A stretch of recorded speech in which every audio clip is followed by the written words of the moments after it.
Hello and welcome to this edition of the Time with Hime podcast. I'm your host, Lynn Cordes, joined by Superintendent Hime and a wonderful panel of guests. Yeah, it's a great time of year. We get to start seeing our students get honored. Wasn't that long ago, we had our National Merits on, 2 for each high school. And now we have our Academic All-Staters, one of the greatest honors you can win in academics or any other in the state of Oklahoma. So it's going to be interesting to talk to them. Yes, and we're going to let our guests introduce themselves, but we can't forget that you're also a part of this celebration. So we want our students, we want Ms. Inbody, and we want you to have this wonderful discussion about the Oklahoma Foundation of Excellence. Would you go ahead and introduce yourself, Ms. Inbody, and tell them who you are, and then we'll go down to the students. Yes, my name is Elizabeth Inbody, and I am the Executive Director of the Oklahoma Foundation for Excellence. And the Oklahoma Foundation for Excellence is a nonprofit. We're a 501c3. We have a fantastic mission. Our mission is to recognize and encourage academic excellence in Oklahoma public schools. Peter. My name is Peter Shvirkosh. I'm a student at MacArthur High School, and I'm hopefully going to be going to the University of Tulsa to major in biochemistry. Hello, I am Caitlin Lee. I am a senior at Lawton High School, and hopefully I'll be going to the University of Oklahoma to major in electrical engineering. Hello, my name is Grace Cho. I'm a senior at Eisenhower High School, and I will be going to Northwestern University to major in biomedical engineering. Wow. A wonderful panel of Wow. Yay. All right. Well, tell me what it meant when they send a box now. Talk to me about how that worked when you found out you were an academic all-star. We'll start with you, Grace. Oh, yeah. I didn't. So when I came home, I didn't expect when to receive the box. And then my dad was like, oh, you have something for you. It's like, oh, what's this? And I didn't expect the box. So it was exciting. There was like a tassel and everything. A tassel you get to wear at graduation? Awesome. What about you? It was super exciting. I didn't know what it was at first. I had come downstairs to work on homework, and I was like not expecting to have any mail. And then I found this awesome box, and I opened it, and there's confetti, and I made Academic All-State, and it was really exciting. I wasn't expecting it. I wasn't expecting the results to be out so soon. But yeah, it was very exciting. I think for me, it meant that my siblings didn't get to rub it in. Because both my brother and sister, Alistair and Anna, got Academic All-State a few years ago. So I kind of hang with them. So Awesome. So is this the first year we sent out boxes, or when did we start doing that? Just last year. Oh, awesome. Yeah, just last year we added several new components, and part of our mission is just making students and educators feel recognized and important. And so this is why we get to celebrate our honorees and hopefully make them feel special, because we know what they've put in, the hard work and determination, grit, perseverance that it takes to be an academic all-stater. Well, I know for me, I was in a leadership meeting, and Lynn didn't tell anyone except for Skyla, and I think she told Stephanie, my wife, so she would be there. And here comes walking in the board president. I'm thinking, uh-oh, what's going on? Because he never comes in. And, there's always some little things going on when you got a school as big as ours, but nothing major. And I'm just sitting there thinking about that time Lynn turns her computer around, and I'm like, okay.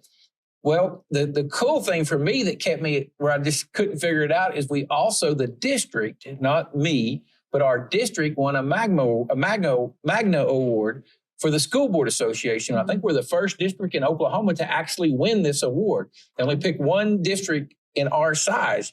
Well, we won it, and we're going to get honored at the National School Board. Well, so I kept thinking that's what we were talking about. And then all of a sudden, oh my gosh, somebody nominated. It was shocked. So it was the same for me too. I was pretty shocked. And luckily, whenever it was announced, my staff was there, because anytime the superintendent wins an award, it's obviously because we got great students doing things, and the staff is doing great things. Because as I say, the success of the school district is hinged upon the 2,400 people that work in it, more so than the superintendent. So anyway, that was fun. And Elizabeth, will you share about Academic All-State and just kind of what that means for students and viewers that are watching right now, and then how that happens? And then we'll talk more with the Academic All-Staters. Sure, yeah. Well, our Academic Awards program is one of our cornerstone programs, and we have been recognizing 100 graduating seniors since the mid 80s, since 1986.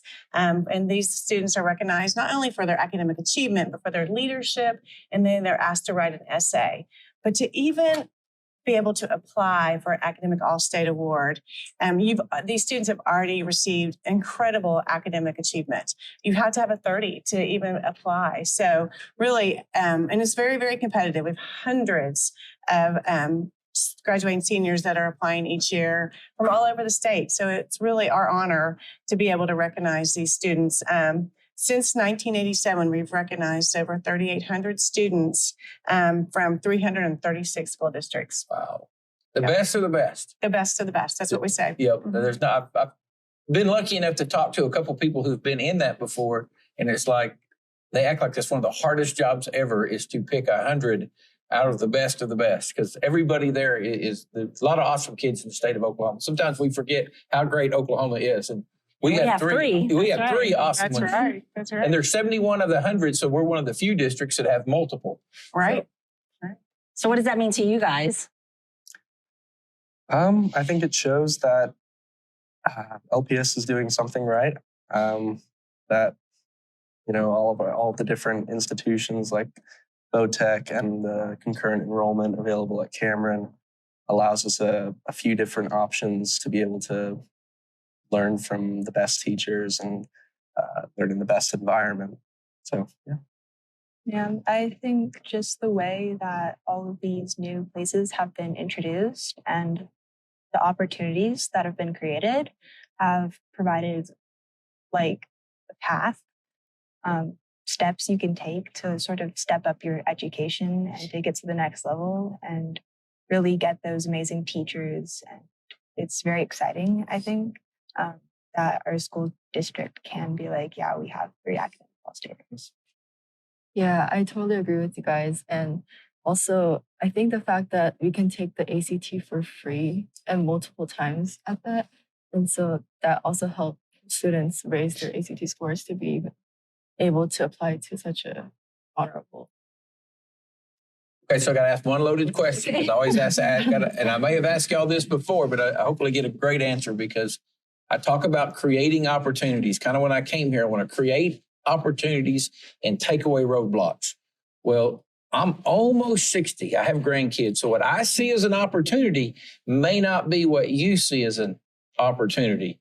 So Peter, you can go first, but if you are creating opportunities for yourself and even the students coming, what do you see as a roadblock or what do you see as an opportunity that you would say that you would try to tear down or create?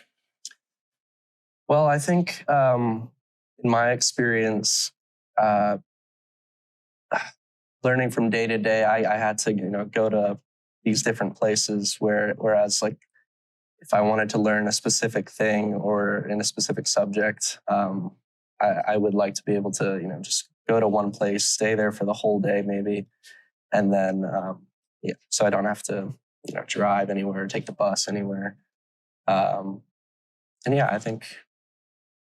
Yeah, that's really interesting because we talk about and we're trying to create a way to create academies where you don't have to travel as much. I mean, we never want to take away where you're not. We always got to make you be a Highlander or a Wolverine or an Eagle. We don't ever want to take that away, but where you could just be in one campus and not go back and forth.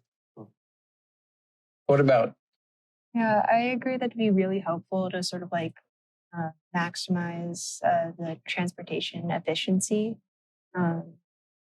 so that less transportation has to occur. But in general, I think improving the systems that we have in place so that the transportation doesn't take as much time away from learning.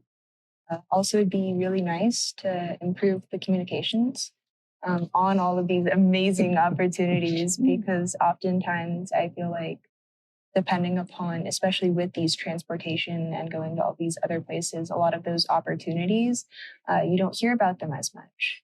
It's less helpful. You're my hero. I talk about that all the time, that if we can get better at communication, that's what we have to do. And it surprises you. It surprises me the number of people we still have after 3 years where you get free college. They still can't understand free. They think you're paying for your fees or your books, but you guys get free college. You didn't have to pay anything, right? And they don't understand that. Is that not and so you're right. We have to get better at communication and make sure. Does no good to offer opportunities if people aren't aware of the opportunities. Grace? Yeah, I agree with the communications because honestly, I didn't know about Academic All-State that much, or I didn't know the qualifications that you need to achieve. So I think those type of information, like valuable information, are only coming to the students that only qualify and not previous to that, so that more students can't strive for those higher scores as well. So I think that's absolutely. And I think that's why it was important for us to have you guys on the podcast, because we want our viewers to know, everybody coming up, this is, a big deal. And we wanted them to hear from you guys about how that was. But we also I can't let you go without explaining the award that Mr. Hime received as well. So yes. I know it will take just a little bit. Yes. No, we are excited to be here today to recognize Superintendent Hime with a Medal for Excellence award. And only 5 educators in the state of Oklahoma receive this award each year, and only 1 in the category of school administration. So it's highly, highly competitive. We recognize educators and leaders, school leaders, for their passion for what they do, for their commitment to continuing professional development opportunities, and also just for their innovation and the impact they're making on students in the state. And obviously, Superintendent Hime definitely so deserving of that. And so we are excited to recognize him with the Medal for Excellence, and then also recognize the All-Staters and Superintendent Hime at our event. It's our Academic Awards Celebration that'll be in Norman, Oklahoma on May 4th, where it'll be a day that we really just highlight all the wonderful things that happen in our state and public education. Wonderful. Mr. Hime, do we have anything else for our guests? It's been awesome when we really could talk to you guys a lot longer than we are, but what else? Thank you guys, because again, like I said before, it's always fun to win awards, and as you could be humble, but your ego kicks in and you're really excited you won, just like you guys are. But I really appreciate it. Students like you who have your successes that allow.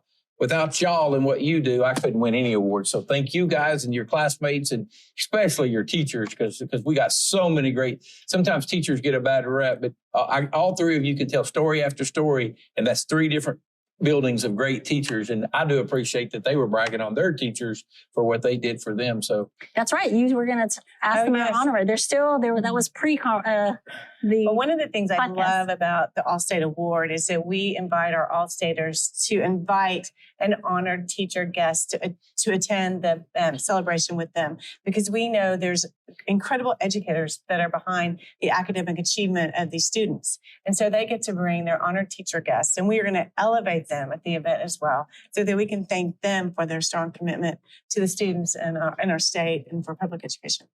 That's wonderful. Thank you guys again. And you're going to hang with us just for a little bit more, because we do have a few things that we need to share with our community. Pre-enrollment's open. Yes. They told me today that's open and ready to go. Hopefully all the kinks are out for 24-25. Y'all aren't even worried about that. They're going to graduate. But we need to clarify that enrollment for 24-25 is majority for our pre-K students that are coming. Yes. And then we'll talk about that in just a second.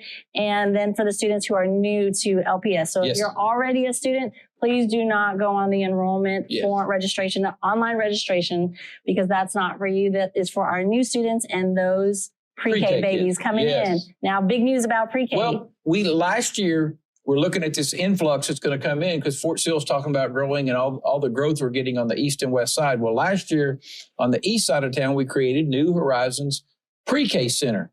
And it's also going to have transition in, but it was such a hit. Everybody loves it. So this year, we're going to try it on the west side. And at Brockland, we're going to move all of our pre-Ks from the west side into Brockland Elementary and create a pre-K center there. And our teachers love New Horizons. We have a waiting list at New Horizons because that ideal of pre-K kids being in a building together and not with 5th and 4th graders, parents really like. So we're really excited about this next step we take. So next year, we'll have a pre-K center on the west side, Brockland, the middle of town, Learning Tree, and the east side will be New Horizons.